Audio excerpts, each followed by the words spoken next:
Olá pessoal, tudo bem? Bom dia, bom dia. Só entrando aí. Hoje vamos conversar com meu irmão Pablo Stouze. Uma conversa sobre nossa vida, nossas experiências.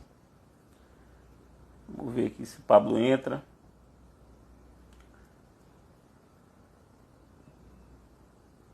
Hoje vai ser uma conversa muito boa para um sábado, aqui em Salvador, um sábado chuvoso. Estão ouvindo bem?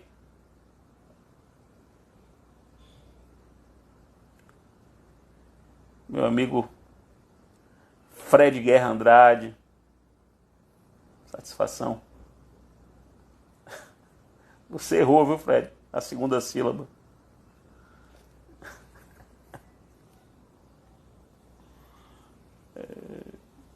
Cadê Pablo? Vamos ver Pablo entrando aí. Pablo pediu aqui para entrar. Tá chegando aí.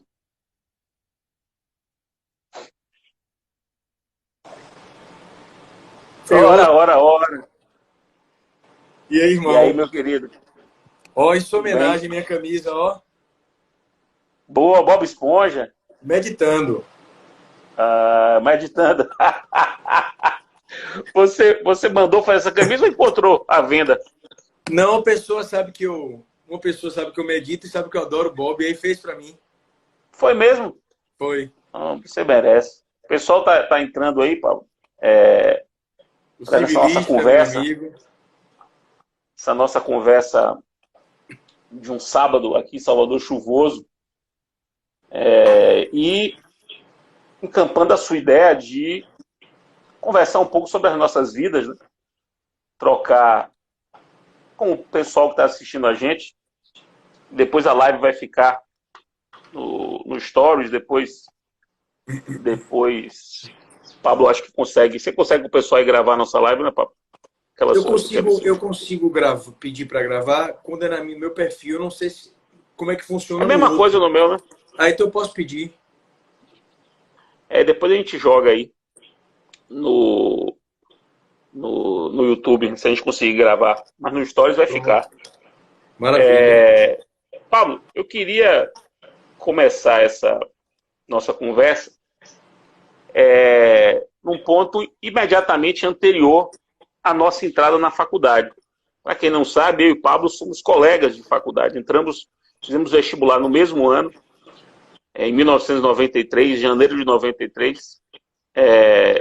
Eu era aluno do Colégio São Paulo, aqui em Salvador, Pablo, aluno do Colégio Maristas, dos irmãos Maristas aqui em Salvador. Nós fizemos vestibular, querendo e fomos aprovados no concurso, no vestibular para a Faculdade de Direito da Universidade Federal da Bahia. Nossa turma começou em abril, por conta de uma greve que havia no ano anterior. As aulas começaram mais tarde, na terceira semana de abril de 93, e foi aí que nós nos conhecemos. E eu queria começar essa nossa conversa com o momento anterior do vestibular, um pouquinho anterior do vestibular. Por que você escolheu direito, Paulo? Você se lembra? É uma coisa clara na sua cabeça assim? Ou não? Ou você não se lembra por que escolheu direito? Fredão, essa pergunta é difícil. Eu não me lembro. Eu não tenho parentes próximos que são da área jurídica. Não sei dizer a você. Eu sei que era o grande sonho de meu pai. Eu me lembro que em determinado momento, no terceiro ano, eu disse a ele que eu pensei em fazer. Comentei com ele, painho, eu pensei em fazer engenharia química. Meu pai, na hora, ele deu um. Porque meu pai é um cara bem tranquilo, ele não impõe nada, etc. Sei, talvez sutilmente, mas eu não sei responder essa pergunta. Eu não tenho parentes próximos da área jurídica. O que eu posso dizer a Eu. você é que quando eu passei no vestibular, uma coisa muito estranha aconteceu comigo, sabe, Fred? Porque eu passei no vestibular e quando eu entrei na faculdade, antes de começar as aulas, já que você fez um recorte um pouco antes, eu senti uma coisa estranha, porque minha vida toda era voltada para passar no vestibular. Quando eu passei no vestibular, eu senti um vazio. Eu não É o sei se você vai puerpério. entender. Eu não sei se você É o vai entender puerpério. isso. É o quê? É o puerpério. É o puerpério. Sempre que a gente se engravida de algum projeto e o projeto é parido, a gente sente o puerpério. Mas olha o que aconteceu. Eu entrei numa. Não chegou a ser uma depressão, mas eu fiquei. Aí eu me lembro que na época eu frequentava, minha mãe frequenta ainda a igreja messiânica, e que é uma igreja fundada no Japão, etc. Enfim. E eu me lembro que eu fui lá na igreja com minha mãe, eu tinha o quê? Eu contava com 17, 18 anos. Eu tive, na época, uma conjuntivite alérgica num dos olhos. Não sei se foi somatização do meu estado de espírito naquele momento. Aí eu botei um óculos escuro horrível, que minha mãe achou no chão de supermercado. Ela achou no chão do mercado um óculos escuro horrível, em vez de devolver, ela levou para casa. Tá? Eu peguei o óculos, era um óculos horrível, certamente a pessoa jogou fora. Eu botei o óculos e fui para a igreja. Na igreja, Fred, eu não dei uma palavra com nada. Uma senhora, parecia Dona Benta, lembra de Dona Benta, né? Cabelos Muito. alvos. Ela sentou em minha frente e disse assim, não lembro as palavras. Meu filho, eu não falei nada para ela. Não conhecia essa senhora. Ela começou a falar para mim sobre fé, sobre confiança em Deus, sobre persistência. Aí aquela coisa assim, a boca de Deus, falando ali. Logo depois essa fase passou, irmão. Eu também, assim, a minha impressão, a minha memória, o que ficou desse tempo, é de que eu escolhi direito porque era o que me parecia ser mais adequado com o perfil que eu tinha no colégio, que era um perfil um pouco de liderança, eu falava bastante, enfim, não havia muita orientação. Não havia muita orientação. Quando eu tinha 15 anos, eu pensei em fazer filosofia, fui estraçalhado na família naquela época. Depois mudei, fiz direito, embora eu fosse muito bom aluno em exatas, que naquela época, também naquela época havia essa polarização, né? Se você era bom em exatas, não era para fazer direito. Eu era muito bom aluno em exatas, cheguei a ser até monitor de física, mas fui para direito não me arrependo, evidentemente não me arrependo, mas não era uma coisa assim que fundamental, existencial, muito certo, de que era o caminho correto. Agora, um outro ponto que eu queria tratar com você, e aí já avançando no tempo, uma cronologia rápida, né, porque a gente não tem muito tempo, mas as pessoas não sabem, mas eu sei, porque eu fui testemunha disso, que você, na faculdade, era, dos nossos colegas, aquele que mais parecia que seria o maior dos nossos advogados. A ponto de você sempre ter estagiado com os escritórios de advocacia e você ter feito uma coisa que as pessoas não sabem, mas eu vou dizer, é um mérito. Quando no nosso último ano, a nossa turma, em prática penal, o nosso professor, nosso amigo, hoje muito amigo nosso, César de Faria, ele resolveu pegar um caso real.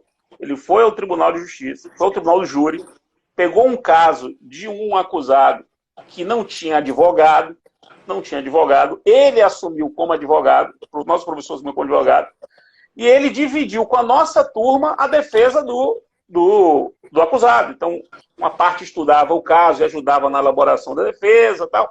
E um colega nosso, um membro da nossa turma, foi escolhido para fazer a defesa, né?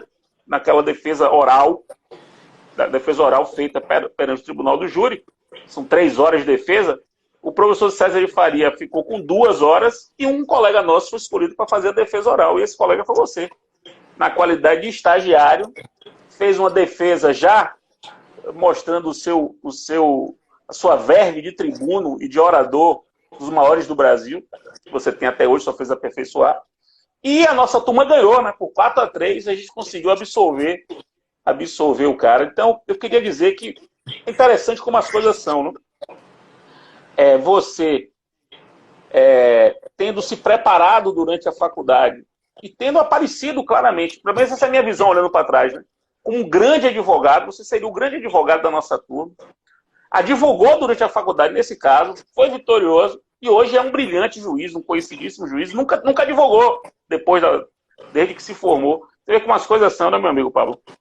Irmão, isso eu costumo falar também. Eu acho que o livre-arbítrio é uma lei, é uma das leis fundamentais do universo. Mas na minha visão de mundo, minha opinião, aqui é uma live para abrir o coração da gente. Eu acho que existem trajetórias que são apontadas pelo alto para cada um de nós. Não é uma trajetória peremptória. Você pode, pelo livre-arbítrio, dizer não quero isso aqui. Mas, de fato, eu estudei para advogar e Fred, ele era encarnação de um ministro do Supremo. Fred não falasse em advocacia com ele. A visão dele era distinta e realmente eram papéis. Eu estudei para advogar e ele para ser juiz. A vida inverteu esses papéis em relação a esse júri. Para quem chegou agora, não foi um simulado, foi um júri real. Fred, real. Eu nunca lhe disse isso. Quando o César de Faria, o professor, pediu que eu pegasse o processo, eu fui lá no júri, no tribunal, e peguei o mais fino, achando que era mais fácil. Fred, a tese ali, a única. Para quem é da área penal, vai entender, a única tese possível ali é uma tese dificílima de ser aplicada, que é a legítima defesa putativa. E um detalhe que eu nunca lhe disse, irmão. No dia do júri, eu cheguei cedo. Você vai lembrar que perto do Fórum Rui Barbosa ficava a Tele Bahia. Lembra a Telemar ali? Claro, muito. Até hoje está lá, né? Eu sempre parava o carro ali. Então eu parei meu carro ali, eu estudante ainda. Fui todo nervoso, acordei bem cedo. Eu ia fazer um júri verdadeiro. Fred, você sabe que seu irmão não mente para você. O réu, como ele era de assistência judiciária, nós não tínhamos conhecido pessoalmente ele. A alcunha dele era Bigode. E aí, quando eu saí do carro, passou um senhor do meu lado, magro, com bigode preto. Minha intuição falou aqui, ó, Pablo, é ele. Aí vem um detalhe. Antes do júri, ele conversou comigo com o professor César. Dentro de mim, se ele desdissesse a versão que ele narrou, porque a versão dele tinha coerência. A esposa estava com câncer, ele foi sair à noite, na época não tinha lei anti-arma, etc. Ele alega que uma pessoa tentou agredi-lo, fez menção de matá-lo. Se ele, naquele momento, antes do júri, dissesse, olha, é mentira o que eu disse, eu não conseguiria fazer. Mas ele confirmou tudo e o júri aconteceu, enfim. E não sei se você sabe que algum tempo depois eu fiz um júri na acusação com o doutor Júlio César Guzmão, promotor de justiça. Nosso grande amigo, falecido. Querido amigo, promotor grandioso. Então, assim, foi um momento muito especial. Homem de bem. Um outro ponto que eu gostaria de destacar, Pablo, para a gente terminar essa fase da nossa faculdade e partir para o pós-faculdade. É uma coisa que eu acho que pouca gente conhece sua, mas eu gosto de dizer porque eu tenho muito orgulho de dizer isso. Em 1995, saiu a lei de juizados especiais. A lei 90/99 de 95. No dia do meu aniversário, inclusive, essa lei. Foi editada 13 de setembro de 95. E logo em seguida, saiu um livro de nosso amigo, também falecido recentemente, Luiz Flávio Gomes, e Ada Pelegrini de novo. Foi o primeiro livro que saiu da RT. E a gente estava dando processo penal com César de Faria. Você vai se lembrar disso. Naquele semestre, estava dando processo penal com César de Faria. E ninguém sabia a lei. E ninguém sabia a lei na Bahia. Não é ninguém sabia a lei na faculdade. Ninguém sabia a lei na Bahia. E você resolveu estudar essa lei. Pegou o livro de Luiz Flávio com Ada. Dissecou o livro. Preparou. E o professor César pediu para você, terceiro ano de Direito, sexto semestre da faculdade. Você vai se lembrar disso. Você deu aula para a gente de juizados especiais criminais. Eu não lembro, não. Naquele semestre. Você deu. E tanto que funcionou tanto que a gente conheceu o Júlio Guzmão por causa disso. Porque Júlio Guzmão soube, promotor de justiça, que você tinha um aluno na faculdade que sabia, e lhe chamou para dar aula para ele lá com o grupo de estudo dele. E daí nós fizemos um vínculo com o Júlio Guzmão, que depois foi do nosso colega no pódio, 3 anos depois só, nosso colega no pódio. E esse episódio foi muito marcante, porque, olhando para trás, 25 anos atrás, porque aquela lei ela é uma quebra de paradigma. É uma quebra de paradigma histórica, porque ela insere a consensualidade num contexto que era avesso à consensualidade, era o contexto do processo penal. Isso fazia com que houvesse uma dificuldade muito grande de quem havia aprendido o processo penal de uma outra maneira completamente oposta, de compreender aquele sistema novo. Então tinha que ser uma pessoa livre do conhecimento antigo que pudesse compreender o novo sem amarras. E esse sujeito, que foi, em 95, chegou por um tempo a ser o maior especialista em juizados criminais, ainda por pouco tempo, em Salvador, hoje é um dos maiores civilistas do Brasil. Quer dizer, você veja como as coisas... E as pessoas não sabem, e eu sei, vocês vão pegar o livro de Pablo, o volume 1 de Pablo, o Parte Geral, que foi o primeiro livro de Pablo, 2002, a primeira edição. Vocês vão ver que tem livro de direito penal citado lá. Livro de direito penal. Penal. Por quê, né? Essa é a razão. Porque Pablo era um grande estudioso de penal. Aluno de Thomas Bacelar, um dos maiores oradores que nós tivemos. E por isso essa relação... Hoje essa relação está muito mais esgaçada, evidentemente. Mas lá na origem, lá no D0 da história do meu amigo Pablo Estouza Galiano, há esses dois episódios, o dos juizados e do júri, para eu poder relatar. Fredão, rapaz, você tem uma memória, sua memória é um negócio... Peguei assim, você de surpresa, né? Peguei você de surpresa. Sua memória é... Eu estou impressionado aqui, porque eu não me lembrava disso. Realmente, além de eu ter sido forjado, né? Eu imaginei que eu fosse ser advogado, mas Deus me concedeu o caminho da magistratura e eu realmente tenho toda uma vivência de estudo no campo penal. Não sei se você vai lembrar, eu tenho até, não é vergonha de dizer isso, mas é coisa de... Eu ia para a faculdade às tardes para fazer pesquisas antigas na biblioteca da faculdade, livros antigos de penal. Claro que eu me lembro disso, cara. Você lembra disso? Claro que eu me lembro disso. Sebastião Solé. Você que me apresentou esse livro. Sebastião Solé, rapaz. Você vai esquecer disso? Eu não esqueço. Tem coisas que eu não esqueço, meu amigo. Tem coisas que eu não esqueço. Rapaz, essa é uma delas. Viu? Que memória. Agora, é interessante, né, como as coisas são. Eu me lembro que vou dizer uma coisa, não sei se eu já lhe disse isso, mas minha família sabe disso. O que mudou a minha trajetória na faculdade foi um episódio bizarro. Foi no São João de Piritiba. Eu já contei essa história algumas vezes. No São João de Piritiba, de 95. Estávamos eu e nosso colega, é verdade, estávamos eu e nosso colega, hoje professor de processo civil, Rodrigo Salazar. Eu e ele só. Renata, minha então namorada, hoje minha esposa, ficou em Salvador e eu fui sozinho para Piritiba. Dormia na escola, tal. Eu e Salazar. E era a final do Campeonato Carioca, dia 25 de junho de 95. Final do Campeonato Carioca de 95, o Flamengo precisava de um empate para ser campeão. O time tinha Romário, Sávio, Luxemburgo era o treinador. Um empate só para ser campeão. O Flamengo estava batendo 2-2. Eu ouvi o jogo na rádio de um morador de Piritiba. Eu vi que ele estava ouvindo o jogo. Aí eu bati na porta e disse assim, meu cara, eu sou flamenguista, eu preciso assistir esse jogo. O senhor deixa eu entrar em sua casa, assistir o jogo com o senhor aqui na rádio. Ele, venha, vamos nessa, saudações do Bruneto. Então ficamos eu e o cara lá. Eu e o cara assistindo o jogo. Quando o Renato Gaúcho faz o gol de barriga, aos 42 do segundo tempo, o gol de barriga, o Flamengo perdeu. Mas aquilo foi uma coisa tão traumatizante para mim. Você vê como são as coisas, né? Que eu saí da casa e cheguei para Rodrigo, estava na rua, disse assim, Rodrigo, queria dizer que hoje é o dia que acaba a minha adolescência. Minha adolescência terminou hoje aqui. Hoje, 25 de junho, agora eu vou partir para virar um profissional. Aí apertei um botão, foi apertado em minha vida, que minha vida se transformou. Me habilitei para a seleção, uma seleção muito dura, para ser estagiário do Banco Econômico, em julho daquele ano.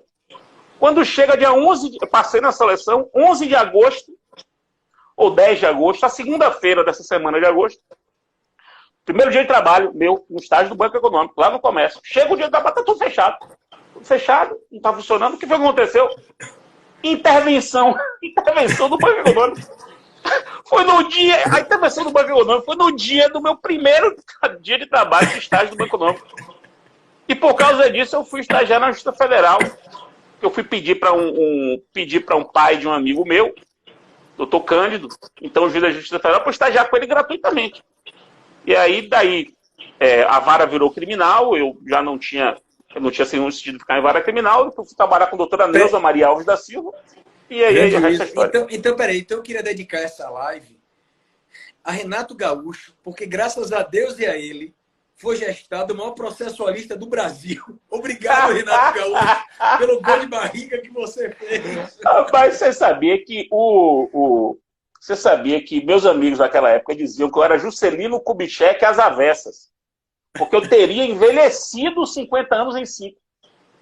Ao contrário, eu teria envelhecido 50 anos em 5. Porque minha vida virou uma vida dedicada a me preparar muito e a trabalhar demais. Mas esse é o mistério da vida, desse jogo cósmico. É a imprevisibilidade, a gente perceber que veja, todas as conquistas que Deus permitiu que eu tivesse, que você tivesse, elas são relativas em face do que nos une. Veja a força que o amor tem, irmão. No final das contas, o que realmente faz diferença é o amor. Pode parecer retórica, não é real isso. Lembra do livro Os Quatro Gigantes da Alma, de Emílio Miri Lopes? Oh, eu tenho esse livro, tá aqui. Peraí, eu vou mostrar aqui. Pronto. É porque eu posso lhe mostrar aqui. Esse livro você me indicou. Olha ele aqui. Um grande livro esse livro aí. Olha esse livro aí que ele vai pegar aí. É um grande livro. Você que me indicou. Exatamente. Esse livro aí. Quando você chega na parte do amor, ele não consegue falar sobre o amor direito, porque o amor é tão poderoso. Thomas indicou esse livro, eu anotava, ia pesquisar os livros. Esse foi um deles. Um dos grandes livros que li na minha vida. Mas, rapaz, sua memória é um negócio surreal, viu, Fred? Agora... Mas vá lá, dê um passo a mais aí, que eu tô encantado aqui. Dê um passo a mais. Então, nós nos formamos, né? Nós formamos. Na verdade, eu vou dar um último passo antes da formatura. Dezembro de 97. Era nosso último mês de faculdade. Nós colaríamos grau no dia 7 de fevereiro de 98. Último mês de aula, dezembro de 97, aparecem 2 editais para professor substituto em direito civil e em processo civil. Eu cheguei para Pablo, nós conversamos, Pablo, é nosso momento. A gente já vai se formar agora, as aulas só vão começar em março. Vamos fazer esse concurso para professor substituto. Porra, Fredão, mas não dá, a gente não é formado. Pois tenta, a gente pega as notas, antecipa as nossas notas, pega uma certidão e faz. Eu me habilitei, o Departamento de Direito Público aceitou minha inscrição. O Departamento de Direito Privado não aceitou que o Pablo fizesse. Mas eu fiz. Chegou a fazer? Fiz, passei e não levei. Eu fiz, passei, mas não levei. Não eu fiquei em segundo. Não deixaram tomar posse. E não deixaram tomar posse. Não deixaram. Eu cheguei a fazer a prova. E aí, não passei. Quer dizer, eu passei, fiquei em segundo. O pessoal disse que eu era muito novo para tomar posse e não deixaram passar. Quando chegou agosto do ano seguinte, foi feito novamente concurso, aí eu fiquei em primeiro e entrei como substituto. E a gente se transformou em substituto. Sendo substituto numa época estranha, né? Porque a gente tinha acabado de se formar e começou a dar aula no semestre subsequente à nossa formatura. E esse semestre subsequente foi muito importante, por quê? Porque nesse segundo semestre de 98, porque o semestre começou em agosto, porque teve greve no primeiro semestre de 98. O primeiro semestre de 98 começou em agosto, quando da greve. Nesse segundo semestre aconteceu um fato muito importante nas nossas vidas, na minha e de Pablo. Eu que queria sempre ser juiz, fui preparado para ser juiz, e Pablo queria ser advogado. Mas aconteceu de logo, em setembro daquele ano, 98, ter saído um concurso para juiz aqui em Salvador, aqui na Bahia. Eu me inscrevi, que era o meu projeto de vida, Pablo também se inscreveu. Primeira fase, passamos. Pablo passou em primeiro lugar na primeira fase. Primeiro lugar. Segunda fase, processo penal, sentença penal. Passamos. Na minha cabeça, ao passar da segunda fase, eu falo por mim, não falo por Paulo. Ao passar pela segunda fase, eu imaginava que eu já tinha passado no concurso. Porque a outra fase era sentença civil e direito civil. Era a matéria que eu mais sabia. Na verdade, se tinha uma coisa que eu sabia fazer, era sentença civil. Peraí, que agora é o clímax. Deixa eu te dar uma sugestão. Talvez seja interessante você bloquear. Alguns amigos estão dizendo que está travando um pouquinho a imagem. Você bloqueia os comentários, depois você libera de novo.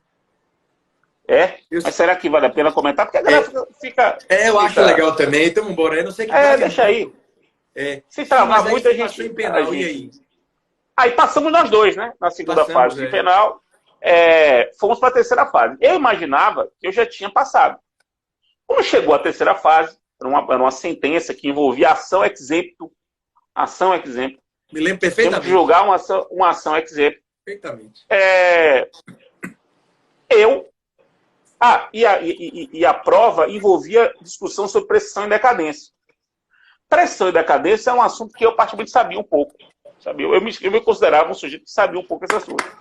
Então, quando eu vi uma pergunta sobre pressão e decadência, eu disse, é aqui que eles querem que eu mostre todo o meu conhecimento. Eu fiz uma sentença de 8 páginas acolhendo a alegação de decadência. Na verdade, era uma alegação de prescrição que eu disse que estava errada, que na verdade era decadência, e acolhi a alegação de decadência. Saí da prova, peguei Renata, minha namorada, hoje minha esposa, fomos para Praia do Forte já comemorar, pensando qual seria a minha comarca. Onde é que eu vou escolher, para onde é que eu vou na Bahia. Eu já perdi o concurso. Pelas minhas contas, eu tirei 3 na prova. 3. Se eu tirei 3 na prova, sendo a sentença valia 6 e as perguntas abertas valiam 4, eu supus que a examinadora, que não sei se está viva ainda, o Pablo talvez saiba se ela está viva, mas é uma pessoa que eu nunca vou esquecer, ela deve ter me dado 0. 0. Suponho que não era para ter acolhido a alegação de prescrição. Esse fato é um fato comum a mim e a Pablo. Pablo pode contar um pouco a parte dele dessa história. Depois eu arremato, porque eu tenho um ponto aí que eu vou arrematar. Minha parte é assim, ó. Esse foi, de todos os títulos e vitórias que eu tive na minha vida, a maior vitória foi essa derrota. E para você também. Para mim foi. Quer dizer, ele não pode dizer isso agora. Calma, eu fico com receio de dizer isso agora. Eu sei. Vamos lá. Então, assim, ó, eu faço a prova, eu não sei se você lembra que eu havia, antes desse concurso, eu havia passado para Brasília, para delegado federal, mas não fui. Você lembra disso, não? Não me lembrava desse episódio. Mas veja só. Eu me lembro que você fez, mas não eu ia para a academia fazer o curso, já no final do concurso, enfim, mas acabei não indo. Veja só.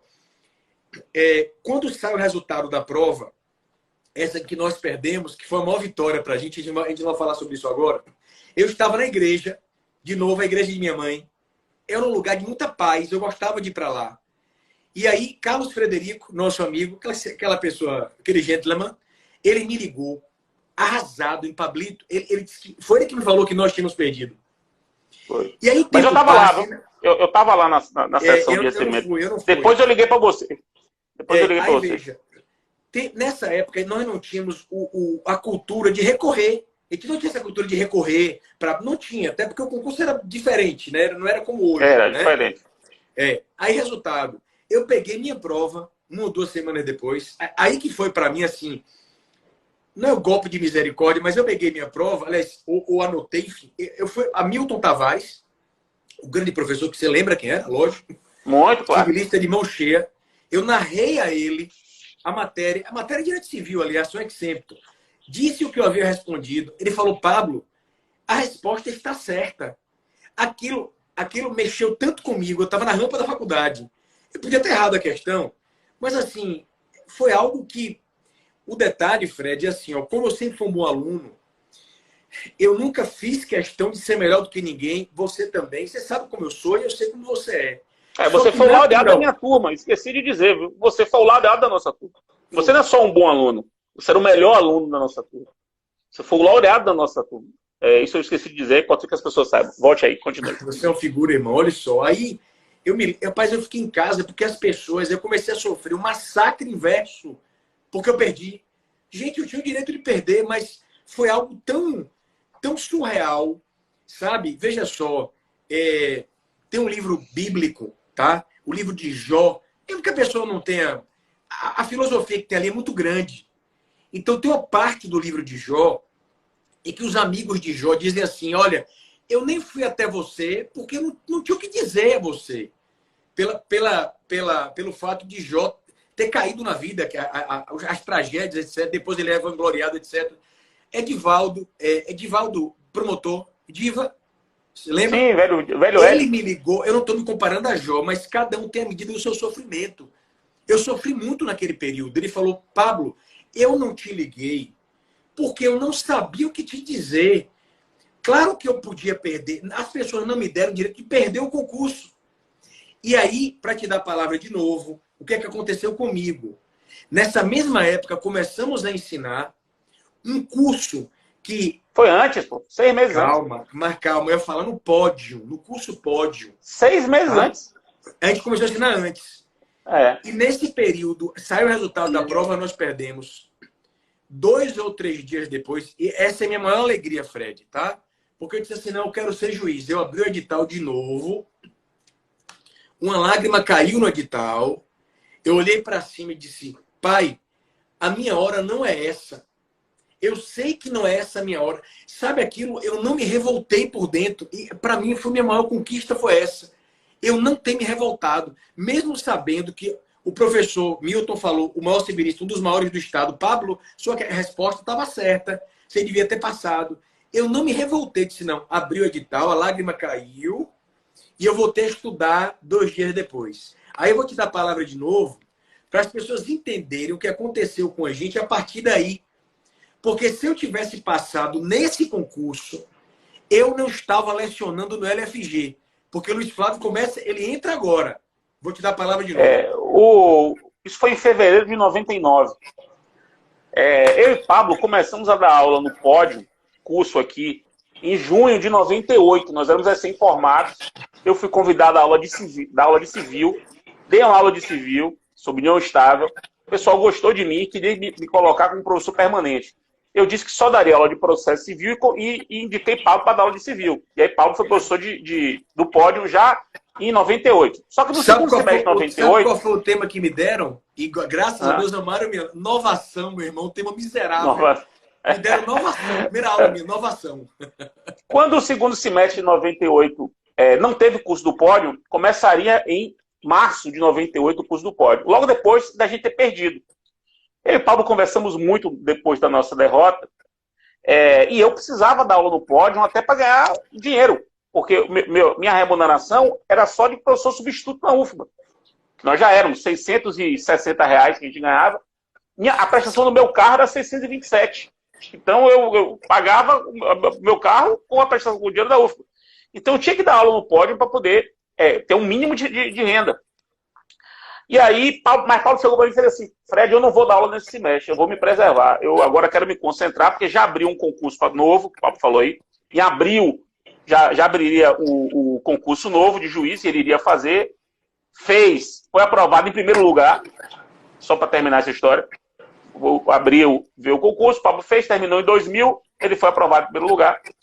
E Paulo disse assim, eu agora vou me dedicar ao concurso, não vou dar aula no pódio. Ele já se antecipou, muito mais inteligente do que eu. Eu disse que não, disse que continuaria a dar. Mas, embora eu tenha dito que continuaria a dar, o dono do curso, nosso amigo, ligou para mim e disse o seguinte, Fred, os alunos se recusam a ter aula com você. Se recusam a ter aula com você porque você perdeu o concurso. Você não tem legitimidade para dar aula, você é muito novo, enfim. Uma pessoa que perde o concurso não pode dar aula para concurso. E a turma pediu para você sair. Eu me lembro que a expressão que me veio à mente à época foi além da queda, o coice. Além da queda, o coice. Foi o que me veio à mente, que era um trecho de uma música dos Paralamas, né? Além da queda, o coice. E aquilo foi um baque muito forte para mim. Tanto que foi em fevereiro de 98, eu fui à praia com minha esposa, então namorada e esposa, e um amigo meu, Eduardo Sodré, amigo seu também. Nós 3 na praia. E na praia tive a ideia de abrir um escritório. Eu e Eduardo, eu convidaria uma pessoa da minha turma e ele convidaria uma pessoa da outra turma. E naquele dia na praia, fevereiro de 98, a gente teve uma ideia para em março começar o escritório. Começar a organizar o escritório que nessa semana completou 21 anos. Dia 7 de maio a gente colocou como dia. E interessante, Pablo, é o seguinte... Um dos maiores do Brasil, só estou acrescentando. O que é interessante é o seguinte, em maio desse ano, 4 meses depois, 3 meses depois, né? O dono do curso Pódio me liga. Diz assim, olha, Fred, o pessoal não gostou do professor de processo. E eu queria ver se você dava uma revisão para eles. Aí eu perguntei se a turma era a mesma turma que havia que havia dito que eu não podia dar aula. Ele disse que era a mesma turma. Eu disse, tudo bem, não tem problema, eu dou aula para eles. É uma aula de revisão? Eu preparei uma aula de revisão, Pablo. Eu reconheço que eu não fui um homem bom. Eu reconheço que eu não fui um homem bom. Tenho os meus defeitos. E eu estava um pouco magoado. Então, o que é que eu fiz? Eu preparei uma aula de revisão de altíssimo nível. De altíssimo nível. E dava aula assim. Como eu suponho que vocês já tenham assistido esse assunto, então eu não vou nem falar sobre ele. Então, aí eu revisava. E continuava. Como vocês certamente já sabem disso, o outro professor já viu. E eu sabia que eles não tinham visto nada daqui. Nada. A minha aula foi, em um sentido, um massacre. Um massacre. E aí está o meu elemento que não é bom.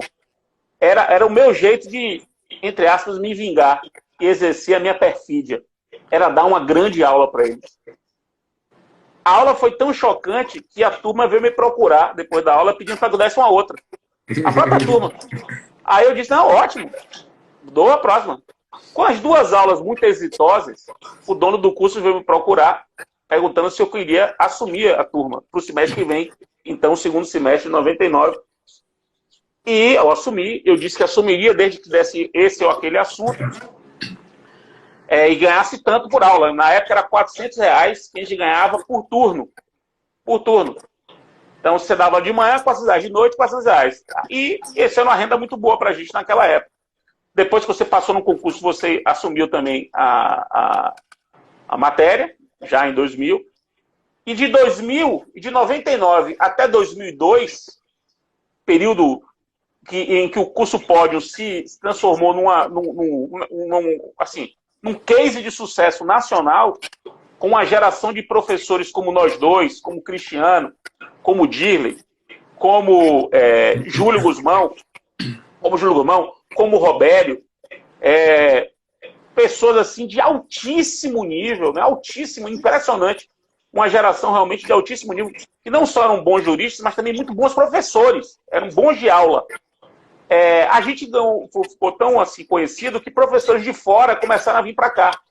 Fontinelli teve essa sacada e trouxe gente de fora. Alexandre de Moraes deu aula no Pódio, no Disse Supremo hoje. Eu jantei com Alexandre de Moraes como professor do Pódio lá no Boi Preto, há 20 anos atrás. Fernando Capês e um professor que já era uma estrela, autor pelo qual nós estudamos durante a faculdade, grande estrela chamado Luiz Flávio Gomes. Luiz Flávio Gomes. Que nós conhecemos muito jovens, 27, 26 anos nós tínhamos.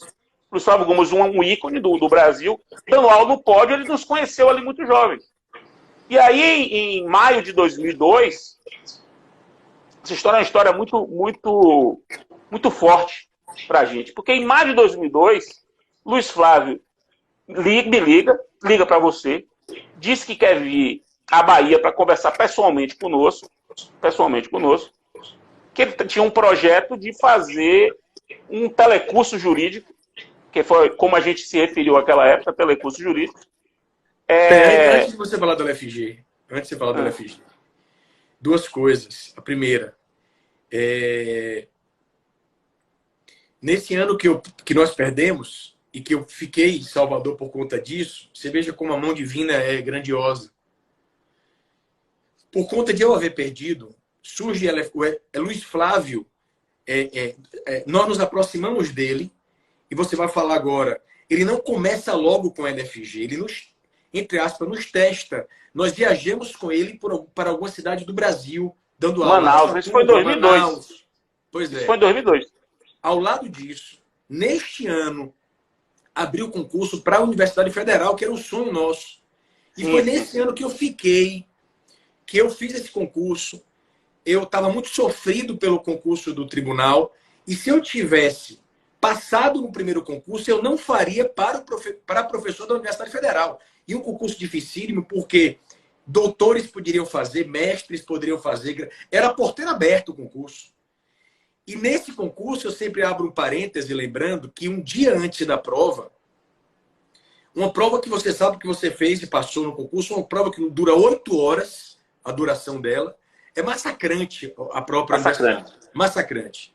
Um dia antes, minha namorada da época, porque eu tenho um grande respeito, terminou o namoro comigo. Eu te contei isso? Você lembra disso?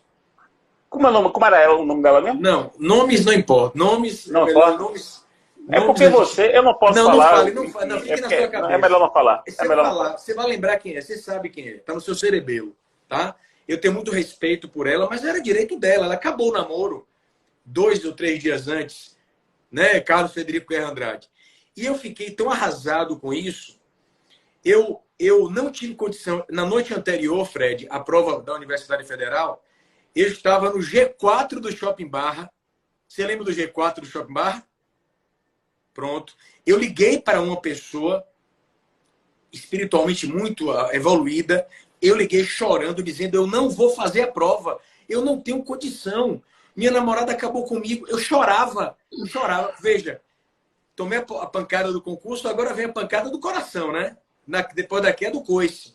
Aí eu nunca vou esquecer, ele falou: Pablo, você vai fazer a prova. Porque nas horas em que as pessoas imaginam que estão no chão, que não há saída nenhuma, quando você não desiste, a mão divina atua. Eu fui fazer a prova destruído, eu perdi 1,5 kg naqueles 2 ou 3 dias de prova e passei no concurso, e passei bem no concurso, você lembra? Tempos depois eu passei em primeiro no concurso. Meu namoro voltou e depois eu terminei, mas não foi vingança, foi a questão da vida. Agora, Luiz Flávio, eu vou te dar a palavra de novo. Ele aparece nesse período pra gente, não é, irmão? Exatamente. Aí já começamos a conhecê-lo entre 2000 e 2002. Em 2002 ele já nos conhecia, nos procura, faz o convite, a gente aceita, a gente era muito novo, embora estranhando o fato de ter que ir para São Paulo para gravar as aulas, tendo tanta gente boa em São Paulo. Ele mesmo me disse: Fred, eu estou convidando você porque eu só confio em você para esse projeto. Isso eu tinha 28 anos, 27 anos, maio de 2002. Eu não era absolutamente ninguém. É fácil hoje confiar em mim. Eu confio em Fred G hoje. Isso é uma coisa. Uma coisa é você confiar em Fred G com 27 anos de idade, baiano, num mundo pouco globalizado e muito preconceituoso, evidentemente, com nós do Nordeste. A gente ouviu poucas e boas, eu e Pablo, quando fomos para o Nordeste. A gente não deu a menor bola porque simplesmente era ridículo. Ridículo. O tempo foi, passou e as coisas aconteceram. No segundo semestre de 2002, a gente faz um teste presencial com nossa amiga Maria do Carmo em Manaus, na FAMETO. Fomos 4 vezes a Manaus no segundo semestre de 2002. Em janeiro de 2003, o Código Civil começa a entrar em vigor e Pablo faz a primeira transmissão via satélite naquele dia 11 de janeiro, ou 12 de janeiro de 2003. Ele e o professor Rudovim. Em fevereiro de 2003, o curso, o então IELF, Instituição de Ensino Luiz Flávio Gomes, começa. Eu dei aula antes de Pablo no curso. E aí liguei para Pablo no intervalo da aula. Ele vai se lembrar disso. Eu falei assim: Pablo, nós não fomos preparados para isso. É uma coisa que a gente não sabe fazer. Vai dar merda isso. Vai dar merda. E Pablo foi, eu fui, a gente foi adaptando, fomos construindo esse modelo da aula à distância. Nós, nesse ponto, somos pioneiros. A gente foi construindo um modelo. Como é que se ensina à distância? Com aulas ao vivo, com perguntas por fax, perguntas por e-mail. Isso em 2003. Até que eu vou chegar a esse ponto e Paulo depois retoma. Em agosto de 2003, o nosso amigo, dono do pódio, ficou muito assim impressionado com o que estava acontecendo e achou que era injusto os melhores professores dele dando aula via satélite e ele não podendo participar disso. E ele pressionou Luiz Flávio, dizendo que se ele não tivesse alguma participação nisso, algum curso via satélite dele, a gente não daria aula.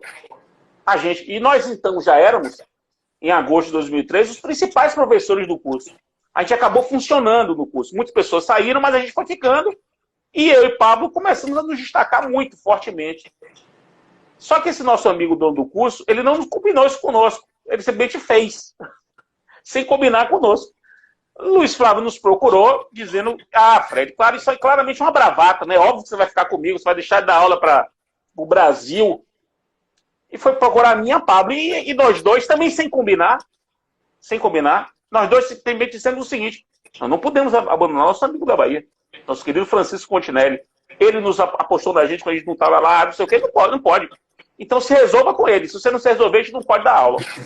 Rapaz, a gente ficou um mês sem dar aula. Um mês.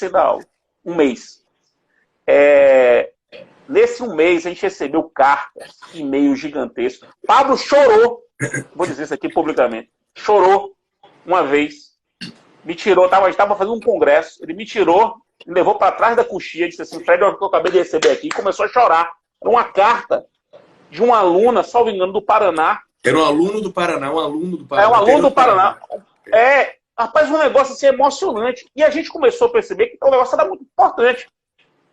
A pressão foi tão grande que Luiz Flávio sucumbiu, fez o acerto com o Fontenelle e a gente voltou.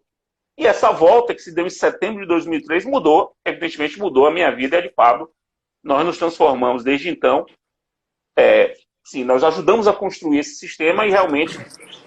Agora, interessante, e a lição que fica é a seguinte, nós não combinamos nada disso. Agimos paralelamente de acordo com o que a gente achava que era o correto, que era preservar a nossa relação com aquele amigo mais antigo. E esse ato nosso, também sem programação, acabou transformando, e Pablo sabe do que eu estou falando, transformando a nossa vida. Nós fizemos doutorado em São Paulo, eu fiz doutorado em São Paulo, o Pablo fez mestrado em São Paulo, no mesmo período, a gente tinha que ir para lá. Depois terminamos o nosso curso, voltamos para a Bahia e conseguimos que a Bahia tivesse um estúdio. Foi por nós dois. Ninguém sabe disso, Paulo. Foi a gente que conseguiu, com a nossa importância no curso, que a Bahia tivesse o seu estúdio que dura até hoje, são 15 anos de estúdio em Salvador. Que foi resultado da nossa participação, desde 2005 Salvador tem estúdio. Eu me lembro... Então isso realmente é muito marcante. Pablo, fala um pouco sobre isso aí.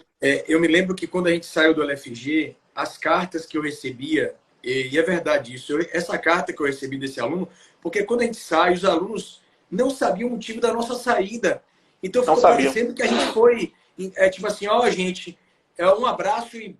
Aí um aluno mandou uma carta dizendo que nós havíamos deixado 3.000 órfãos. Foi eu me lembro disso. Forte. Eu chorava copiosamente. Aí eu sofri muito com isso. Aí eu me lembro de uma aluna, uma amiga minha da Federal. Eu nunca vou esquecer isso. Ela me disse algo que eu nunca esqueci. Eu estava arrasado porque saí do LFG, porque... Aí os alunos, assim, né? Aquela comoção, aquela coisa toda. Aí, eu contando a ela que eu e Fred tivemos de sair por conta de lealdade com um amigo mais antigo da Bahia, a gente não podia deixar de fazer isso com ele, etc. Aí ela falou o que eu nunca esqueci. Ela falou, Pablito, não fica assim não. Eu falei, por que não? Entenda, o dono do curso não é o dono, é o aluno. Eu falei, como assim? O dono do curso não é o dono, são os alunos. Eles, quando se unem, são os donos do curso. Eu me arrepio, Fred. Foi o que aconteceu. Foi aquele clamor de tantos amigos que nós fizemos lá, tantos alunos queridos, e nós voltamos para o curso. Estamos lá até hoje, até quando o David disser que devemos estar. É incrível, incrível isso, Paulo. Toda vez que eu me lembro disso, eu particularmente fico muito emocionado, porque foi uma mudança transformadora em nossas vidas, né? Transformadora. Nós, como baianos, como jovens, muito jovens, a gente ter chegado a São Paulo, num ambiente com cursos para concurso muito consolidados, clássicos, né, como o curso de Damásio, como o curso de Marcato. O grande curso de Marcato. Do grande meu amigo Marcato. E a gente chegar lá muito jovem, com sotaque, com o nosso sotaque, com um jeito de dar aula diferente. A gente levou para o Brasil um modelo de aula de 3 horas. Até então, as aulas eram de 50 minutos, eram 6 aulas por manhã. A gente que criou um curso com 6 matérias só, as mais importantes, um curso profundo, e que não era um curso superficial. A ideia da época era que Vigia era de cursos muito superficiais, muito letra da lei. A gente passou a ser... talvez seja um pouco imodesto da minha parte dizer isso, mas, enfim, nós nos tornamos não só professores, mas professores que pautavam os assuntos. Pautavam os assuntos. Isso é uma coisa muito marcante para a nossa geração.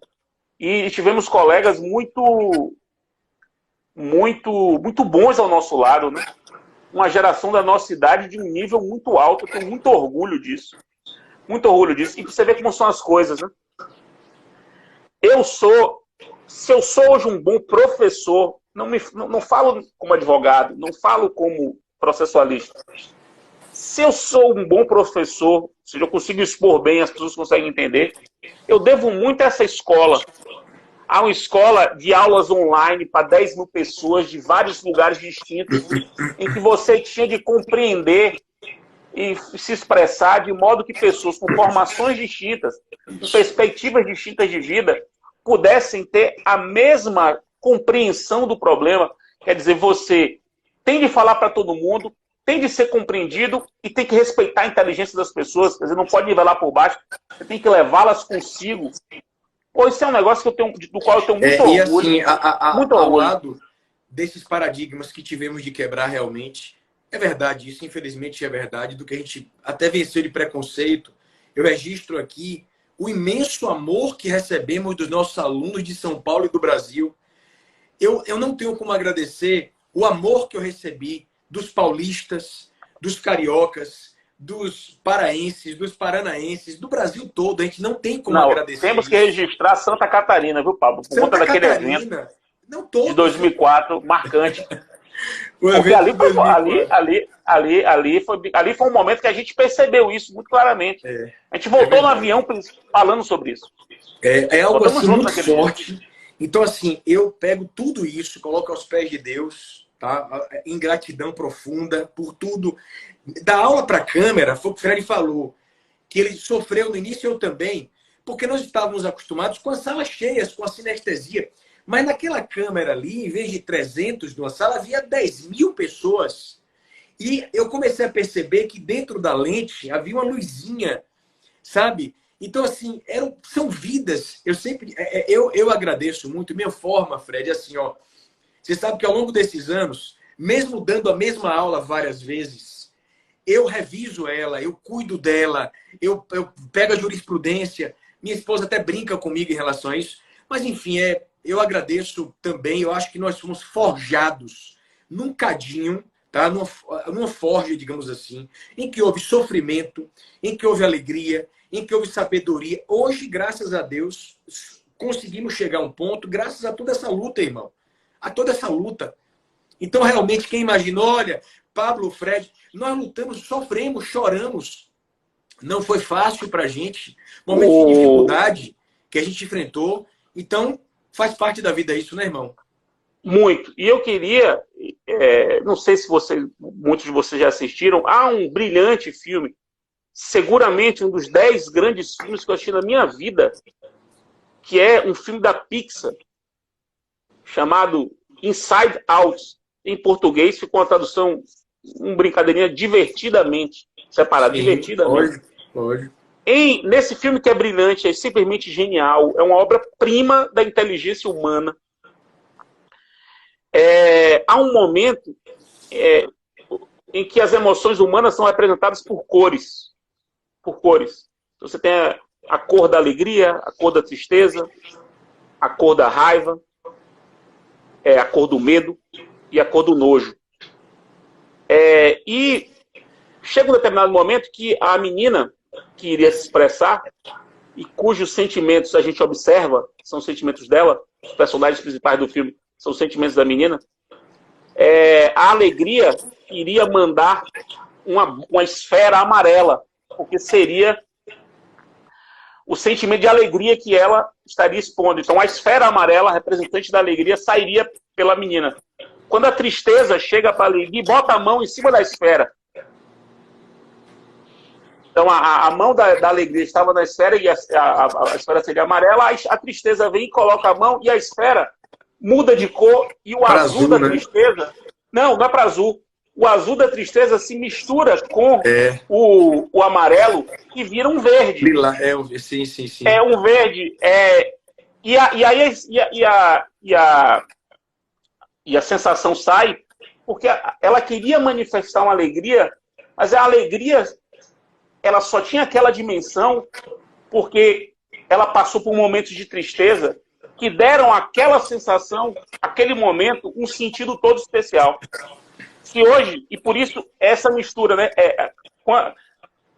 Se hoje a gente está bem, nós somos uma família ótima, somos pessoas, na medida do possível, felizes, ou buscamos a nossa felicidade, e apresentamos nossos sentimentos, esses sentimentos vêm misturados pelas nossas experiências de medo, de tristeza, que temperam e fazem com que as nossas manifestações de felicidade sejam maiores. Não é por acaso, meu amigo Pablo, que aqui atrás, ó,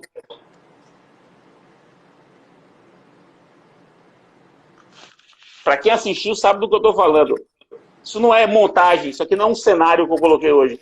Isso aqui fica no fundo, exatamente onde eu trabalho, ao lado de uma iconografia pessoal que todo mundo tem. A tristeza é senhora, como diz Caetano, na letra de Desde que o Samba é Samba. Eu queria, viu, Fred, nessa live muito especial, já encerrando, mas dizendo que ela foi, né, sem palavras, eu queria dedicar ela, claro, a Renato Gaúcho, pelas razões que a gente colocou antes, né? Mas eu queria dedicar ela ao nosso amigo Luiz Flávio, que partiu agora no dia 1º de abril. E depois que nós começamos a ensinar lá, né, que tudo passou, essa questão do pódio, etc., nossa relação com ele foi solidificando cada vez mais. Ele ensinava aqui, ensinava lá. Eu não lembro exatamente o período, mas do que eu vou dizer agora. Mas em alguns momentos ao longo da vida, né, porque depois que o pódio ele se faz o convênio com o LFG, naturalmente depois o convênio vai ganhando força, mas pontos de vista diferentes vão surgindo também, mas em vários momentos algumas pessoas não entendiam porque eu me posicionava muito ao lado de Luiz Flávio em certas situações, digamos assim, né? E, claro, não quer dizer que diante de uma situação que eu acho que deva dar a minha opinião, deixasse de dar, não é isso. Mas eu sempre, acho que até com você, eu nunca disse isso a você. Eu tenho uma dívida de gratidão com o Luiz Flávio que vai um pouco além dessa do LFG. E ele sempre soube, mas minha família tem um carinho muito grande com ele. Ele frequentou minha casa, frequentou a casa de minha esposa.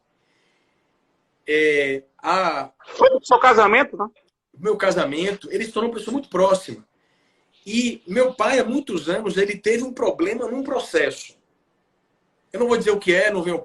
Isso tem 15, 16, 17 anos, já passou há muitos anos isso. Enfim, ele teve um problema num processo.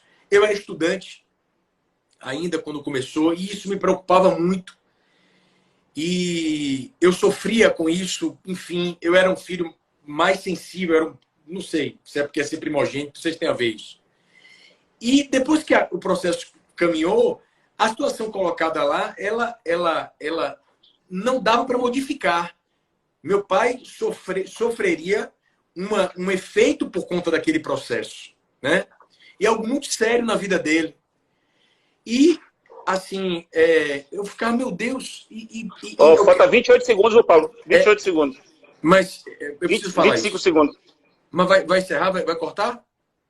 Não corta? Vai cair, vai cair automaticamente, né? Ah, é? Poxa, então eu não vou poder contar isso. Vai ficar para uma outra. Só se a gente voltar. Depois você cai, volta e você termina. Fica para uma outra oportunidade. Eu quero dedicar essa live a Luiz Flávio. Eu ia contar algo. Eu também quero dedicar a Luiz Flávio. Eu quero dedicar. Um beijo, meus caros. Um beijo.